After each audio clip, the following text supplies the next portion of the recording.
भले ही कोई कितना ही बड़ा सन्यासी क्यों ना हो, भले ही कोई कितने ही बड़े मठ का स्वामी क्यों ना हो, अगर वो धर्माचार्य, वो शंकराचार्य अगर ऐसी कोई भी बात बोलते हैं जिससे हिंदुओं का नुकसान होता है, ये सीधा सीधा हिंदुत्व पर हमला है, ये सीधा सीधा हिंदू धर्म पर आक्रमण है।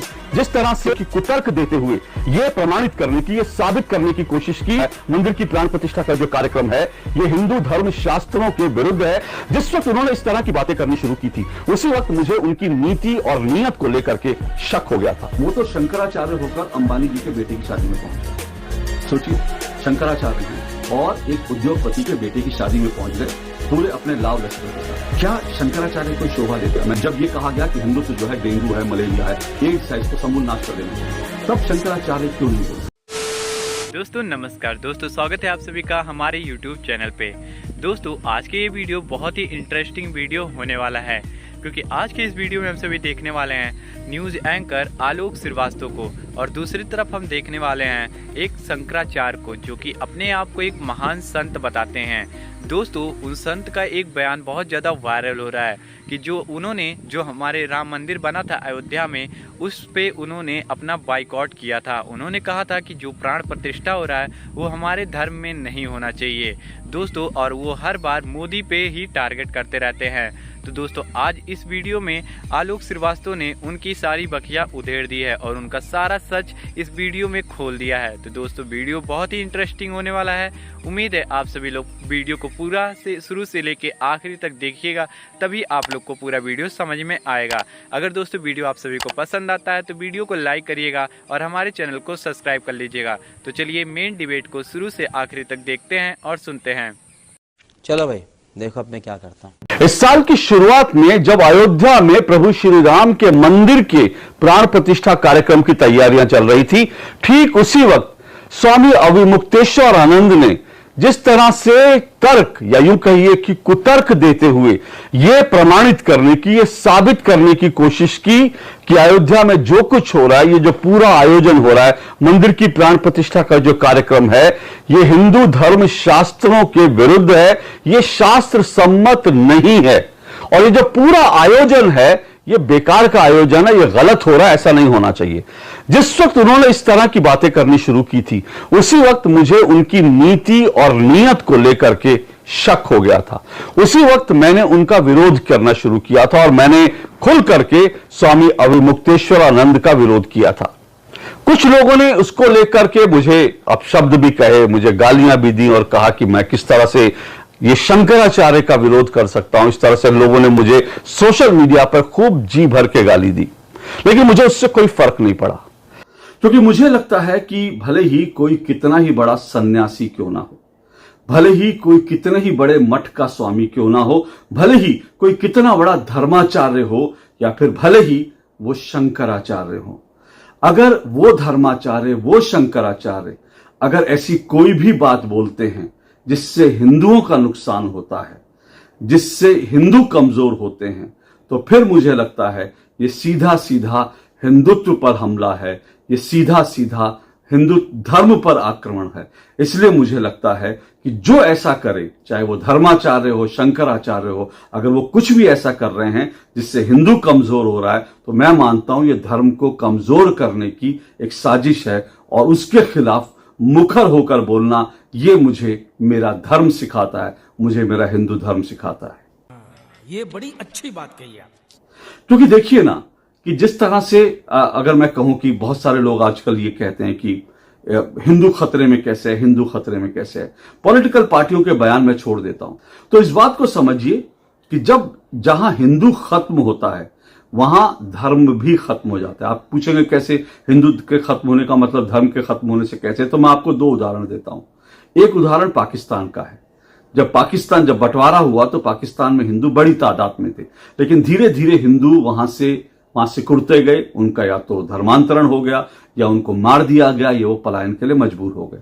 और जैसे ही वहां से हिंदू धीरे धीरे खत्म होते गए, वैसे ही वहां हिंदुत्व खत्म होने लगा। अब वहां पर मंदिरों की दुर्दशा देख लीजिए, वहां पर हिंदू लोग अपने रीति रिवाज जिस तरह से मनाते हैं उनको देख लीजिए, जिस तरह से हिंदू बेटियों को वहां पर धर्मांतरित किया जाता है, जबरन उनका निकाह करवाया जाता है, उनको उठा लिया जाता है।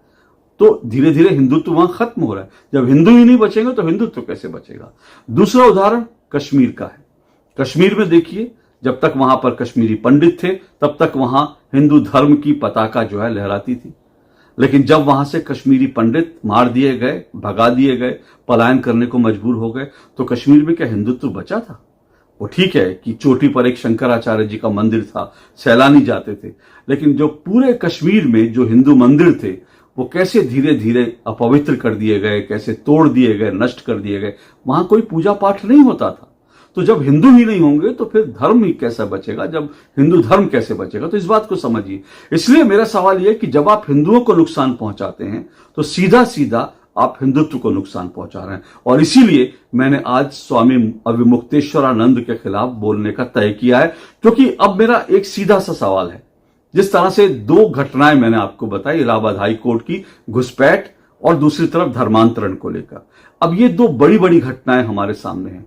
इन घटनाओं को लेकर के क्या आपने शंकराचार्य के मुंह से कोई चिंता सुनी? क्या हिंदू आबादी अल्पसंख्यक हो जाएगी तो क्या हिंदू धर्म बचेगा? और अगर हिंदू धर्म पर यह खतरा है तो क्या इसको लेकर स्वामी अविमुक्तेश्वरानंद की कोई टिप्पणी आपने सुनी? और यहां पर मैं सिर्फ स्वामी अविमुक्तेश्वरानंद को नहीं, बल्कि मैं पूरे संत समाज को, पूरे जो हमारे धर्माचार्य हैं, मैं उन पर भी सवाल उठा रहा हूं। देखिए, आप देखिए कि दो घटनाएं हमारे सामने हैं। आपको दो घटनाएं मैं बताता हूं। ये पिछले एक हफ्ते में हुआ। एक तरफ हमने देखा कि बरेली में एक मौलाना है, तौकीर रजा। उस तौकीर रजा ने क्या कहा? उस तौकीर रजा ने कहा वो सामूहिक रूप से हिंदुओं का धर्मांतरण करा रहा है। उसने उसके लिए तारीख भी तय कर दी और बाकायदा चिट्ठी लिखकर परमिशन मांगी, अनुमति मांगी। उसने कहा कि जो मेरे पास ऐसी कई लड़कियां हैं, हिंदू लड़कियां, जो मुसलमानों से शादी करना चाहती हैं। अब वो मुसलमानों से शादी करना चाहती हैं, इसलिए जरूरी है कि जो हिंदू लड़कियां हैं उनका धर्म बदला जाए, वो मुसलमान बन जाए। और दूसरी तरफ उसने क्या उसने कहा कि मेरे पास कई ऐसे जो हैं हिंदू लड़के हैं जो मुस्लिम लड़कियों से शादी करना चाहते हैं। अब ये हिंदू लड़के मुस्लिम से शादी करेंगे तो फिर इनको मुसलमान होना पड़ेगा, इसलिए उनका धर्मांतरण जरूरी है। यानी लड़का लड़की से शादी करे या लड़की लड़के से शादी करे, उनका धर्म कोई भी हो, सबको मुसलमान हो जाना है। ये मौलाना तौकीर रजा ने कहा। जब मौलाना तौकीर रजा ये सब तैयारी कर रहा था, तब हमारे धर्माचार्य कहां थे? तब हमारे धर्माचार्य अंबानी के बेटे की शादी में हाजिरी लगा रहे थे। एक तरफ अब मैं यहां पर इस पूरे मामले में मैं सिर्फ स्वामी अविमुक्तेश्वरानंद को नहीं, मैं उनके ऊपर विस्तार से आऊंगा, लेकिन यहां मैं पूरे संत समाज को, हिंदू धर्माचार्यों को के ऊपर मैं सवाल उठा रहा हूं। अगर देश में धर्मांतरण हो रहा है, ईसाई संस्थाएं, जिहादी हिंदुओं को खत्म कर रहे हैं, हिंदुओं का धर्मांतरण कर रहे हैं, तो क्या इसके खिलाफ बोलना, इसे रोकने का प्रयत्न करना, क्या धर्माचार्यों के धर्म का उत्तरदायित्व नहीं है? क्या उनका धर्म उनको ये नहीं कहता ये आपका उत्तरदायित्व है, आप इसे रोकिए, बंद कीजिए? लेकिन कितने धर्माचार्य बोले? जो धर्माचार्य शादी में गए थे अंबानी के बेटे की, उनमें से किसी ने भी क्या बरेली जाकर के ये जो धर्मांतरित किए जा रहे हैं लोग, क्योंकि मौलाना तौकीर रजा तो यही कह रहे हैं ये लोग अपने मन से धर्मांतरित हो रहे हैं, तो क्या इन 23 लोगों को, इन 23 लड़के लड़कियों के पास जाकर ये जानने समझने की कोशिश की कि धर्मांतरण क्यों कर रहे हैं, और इनको समझाने की कोशिश की कि धर्मांतरण नहीं करना है, आपको हिंदू धर्म में ही रहना है? किसी ने कोशिश नहीं की। अंबानी की बेटे की शादी में जाने का समय है धर्माचार्यों के पास, लेकिन बरेली जाने का समय नहीं है। इसलिए मैं सभी धर्माचार्यों पर सवाल उठा रहा हूं। मुझे लगता है ये सोचना चाहिए कि आखिर धर्माचार्यों की भूमिका क्या रहनी चाहिए। ये सभी धर्माचार्यों को मिलकर सोचना पड़ेगा। अब ये फिर आता हूं स्वामी अविमुक्तेश्वरानंद जी पर। तो वो तो शंकराचार्य होकर अंबानी जी के बेटे की शादी में पहुंच गए। सोचिए, शंकराचार्य हैं और एक उद्योगपति के बेटे की शादी में पहुंच गए पूरे अपने लाव लश्कर के साथ। क्या शंकराचार्य को शोभा देता है? मैंने तो ये सुना है, और मैंने जो धर्म के जानकार हैं उन्हीं से सुना है कि सन्यासी कभी किसी के विवाह में नहीं जाते, बल्कि जो वैवाहिक जोड़ा होता है वो सन्यासी के दरवाजे पर जाता है आशीर्वाद लेने। लेकिन यहां तो स्वामी जी विशेष विमान, चार्टर्ड विमान क्या था मुझे नहीं मालूम, वहां पर उसमें बैठ करके बाकायदा जोड़े को वहां पर शुभकामनाएं देने, उनको बधाई देने के लिए पहुंच गए। अब क्या ये एक शंकराचार्य को शोभा देता है? बहरहाल चलिए छोड़िए, आप गए, मुंबई गए, आप शादी में शामिल हुए, उसके बाद शंकराचार्य जी कहां पहुंचते हैं? उसके बाद शंकराचार्य जी सीधा पहुंचते हैं वो उद्धव ठाकरे के घर, और वो कहते हैं कि उद्धव ठाकरे के साथ विश्वासघात हुआ है, उनको बड़ी पीड़ा हो रही है, और जब तक उद्धव ठाकरे महाराष्ट्र के मुख्यमंत्री नहीं बन जाते तब तक उनको चैन नहीं मिलेगा। सोचिए, अब इन शंकराचार्य को तमाम लोग सवाल उठा रहे हैं किस तरह से राजनीति करना। हालांकि संत पहले भी राजनीति में अपनी भूमिका निभाते रहे, लेकिन संत का काम किसी व्यक्ति विशेष को मुख्यमंत्री बनाना नहीं है। उनको यह बताना जरूर है कि कौन सी पार्टी जो है धर्म के बारे में बात कर रही है, सही कर रही है, गलत कर रही है, कौन सी पार्टी धर्म के अनुसार आचरण कर रही है, उसके लिए आप बोलो। लेकिन आप एक व्यक्ति विशेष को जाकर उसको मुख्यमंत्री बनाने के लिए आप इतना ज्यादा लालायित हैं कि आप सार्वजनिक रूप से कहते हैं कि भाई ये जो है मुख्यमंत्री जब तक नहीं बनेंगे तब तक मुझे पीड़ा है। और इस पूरे मामले में, ये जो पूरा मामला था, इसमें इस मामले में उद्धव ठाकरे का सपोर्ट करने के मामले में, और इसके अलावा कुल मिलाकर देखेंगे तो स्वामी अविमुक्तेश्वरानंद ने बीते 3 दिनों में 3 बड़े झूठ बोले। 3 दिनों में 3 बड़े झूठ। अब क्या ये शंकराचार्य को शोभा देता है कि वो झूठ बोले? क्या धर्म जो है आपको झूठ बोलना, असत्य के मार्ग पर चलना सिखाता है? मेरी जो जानकारी है उसके अनुसार धर्म ये नहीं सिखाता। तो सवाल यह कि शंकराचार्य झूठ क्यों बोल रहे हैं? अब मैं आपको बताता हूं, अविमुक्तेश्वरानंद, परम पूजनीय अविमुक्तेश्वरानंद ने 3 झूठ कौन से बोले। पहला झूठ तो उन्होंने उद्धव ठाकरे को लेकर ही बोला। उन्होंने बोला उद्धव ठाकरे के साथ विश्वासघात हुआ है, और जिसके साथ विश्वासघात हुआ वो हिंदू है, और विश्वासघात करने वाला वो हिंदुओं के खिलाफ हुआ। इसलिए उन्होंने सीधा सीधा बीजेपी को कटघरे में खड़ा कर दिया और उद्धव ठाकरे को क्लीन चिट दे दी। अब सवाल यह है कि क्या आप तथ्य नहीं जानते? क्या आपको नहीं मालूम कि महाराष्ट्र चुनाव के बाद क्या हुआ था? क्या आपको नहीं मालूम महाराष्ट्र विधानसभा चुनाव हुए थे तो बीजेपी 110 सीटें लेकर सबसे बड़ी पार्टी थी, और उद्धव ठाकरे की पार्टी को 56 विधायक मिले थे।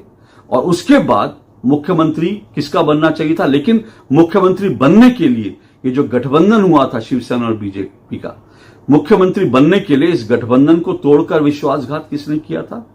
अविमुक्तेश्वरानंद जी। आपकी याददाश्त अच्छी होगी, आपको ये सब पढ़ना, अगर याददाश्त अच्छी नहीं है तो थोड़ा पढ़ लेते, रिसर्च कर लेते कुछ कहने से पहले। आप परम पूजनीय शंकराचार्य हैं, आप इस तरह से अगर असत्य बोलेंगे तो फिर धर्म पर किसका भरोसा रह जाएगा? अगर धर्माचार्य ही असत्य बोलेंगे। तो हमारा ये वीडियो यहीं पे ख़त्म हो चुका है। उम्मीद है आप सभी को ये वीडियो पसंद आया होगा। अगर दोस्तों आप सभी को इस वीडियो के बारे में कोई ओपिनियन है, अगर आप लोग कुछ कहना चाहते हो तो आप लोग कमेंट बॉक्स में अपनी राय जरूर लिखिएगा। और अगर आप लोग ऐसी और वीडियो देखना चाहते हो तो आप लोग मेरे चैनल को सब्सक्राइब कर लेना। दोस्तों आप सभी तो वीडियो पूरा देख लेते हो पर हमारे चैनल को सब्सक्राइब नहीं करते हो, जिससे मुझे बहुत ज़्यादा दुख होता है। तो दोस्तों मुझे उम्मीद है कि आप लोग इस वीडियो को देखने के बाद मेरे चैनल को सब्सक्राइब कर लेंगे। दोस्तों क्या शंकराचार्य को हिंदुओं के बारे में ऐसी टिप्पणी करनी चाहिए? मेरे हिसाब से दोस्तों मैं उनकी इस टिप्पणी से असंतुष्ट हूँ। दोस्तों आप लोग अपनी राय कमेंट बॉक्स में हमें जरूर बताइएगा, और इस वीडियो को आप लोग अपने परिवारजनों और अपने दोस्तों के पास ज़्यादा से ज़्यादा इस वीडियो को शेयर कर दीजिएगा, जिससे ज़्यादा से ज़्यादा लोगों तक यह वीडियो पहुँचे और ज़्यादा से ज़्यादा लोगों का टिप्पणी कमेंट बॉक्स में हमें मिलता रहे। तो दोस्तों अभी के लिए हम आप लोग से विदा लेते हैं, मिलते हैं नए और धमाकेदार वीडियो के साथ। तब तक के लिए दोस्तों आप सभी लोग अपना ध्यान रखिएगा। जय हिंद, जय भारत, वंदे मातरम।